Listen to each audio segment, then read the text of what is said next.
Galera, vamos ver agora a questão 15 da meta 2. Ela diz o seguinte: a figura ilustra a vista superior de um brinquedo gira-gira em um parque de diversões, no qual a linha contínua em formato circular, tendo O como seu centro, indica o assento onde as crianças se posicionam no brinquedo. O ponto P, este daqui, indica a posição ocupada por uma criança em um instante de tempo t. Quando o brinquedo está girando continuamente, no sentido anti-horário, com o O fixo e velocidade constante por várias voltas. Então o brinquedo gira nesse sentido daqui. O brinquedo está situado nas proximidades de duas paredes verticais e perpendiculares entre si. São elas a parede 1 e a parede 2. Seja D a distância de P até a parede 1. O gráfico que melhor representa, em função do tempo t, a partir do instante t, a distância D é. Basicamente o que a questão nos pede é que a gente analise a variação da distância do ponto P à parede 1 em função do tempo em que este brinquedo vai girando. A partir daqui é importante a gente analisar primeiramente o seguinte: a distância de um ponto a um plano será sempre a menor distância possível, e essa distância vai ser representada pelo segmento de reta que liga o ponto ao plano de forma perpendicular, então fazendo um ângulo de 90 graus aqui com o plano. Inicialmente, a gente percebe que no instante t, que é o instante retratado nessa imagem, o ponto P está no seu ponto mais próximo da parede 1.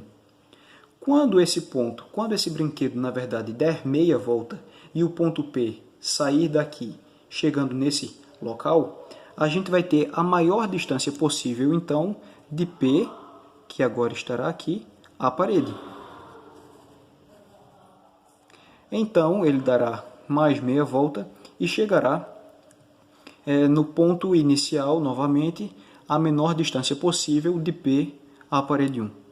A partir daqui, a gente deve analisar o seguinte: nunca haverá, em qualquer ponto que P esteja, mais de uma distância possível à parede 1.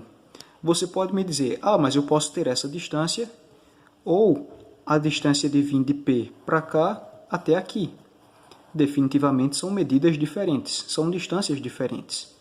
No entanto, como eu falei antes, um ponto é distante a um plano na menor distância possível. A menor distância possível será sempre em que o segmento de reta é perpendicular ao plano. Quando a gente vai analisar as questões, as alternativas, então, a gente já pode eliminar de cara a alternativa A, a alternativa B e a alternativa E. Pelo seguinte motivo: todas elas apresentam que em um determinado instante haverá mais de uma distância possível para P, o que é incorreto. Veja só, vamos chamar esse instante aqui de telinha. Esse gráfico diz que nesse instante a distância de P à parede 1 será tanto essa distância representada aqui, uma distância menor, e essa distância representada aqui, a menor distância possível e a maior distância possível, o que é completamente incorreto. Acontece exatamente isso na questão, na alternativa E. E na alternativa B, mais absurdamente ainda, ele apresenta que há várias distâncias possíveis, não apenas duas ou três, mas várias distâncias possíveis de P à parede 1 no instante t. Isso é errado.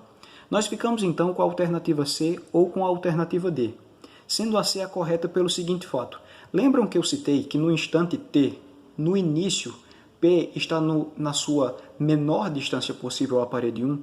E é exatamente isso que a alternativa C representa.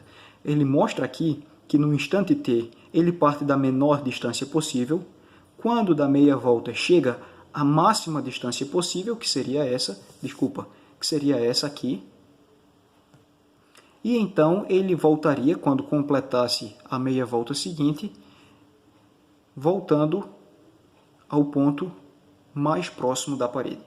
A questão D erra justamente por não considerar essa situação.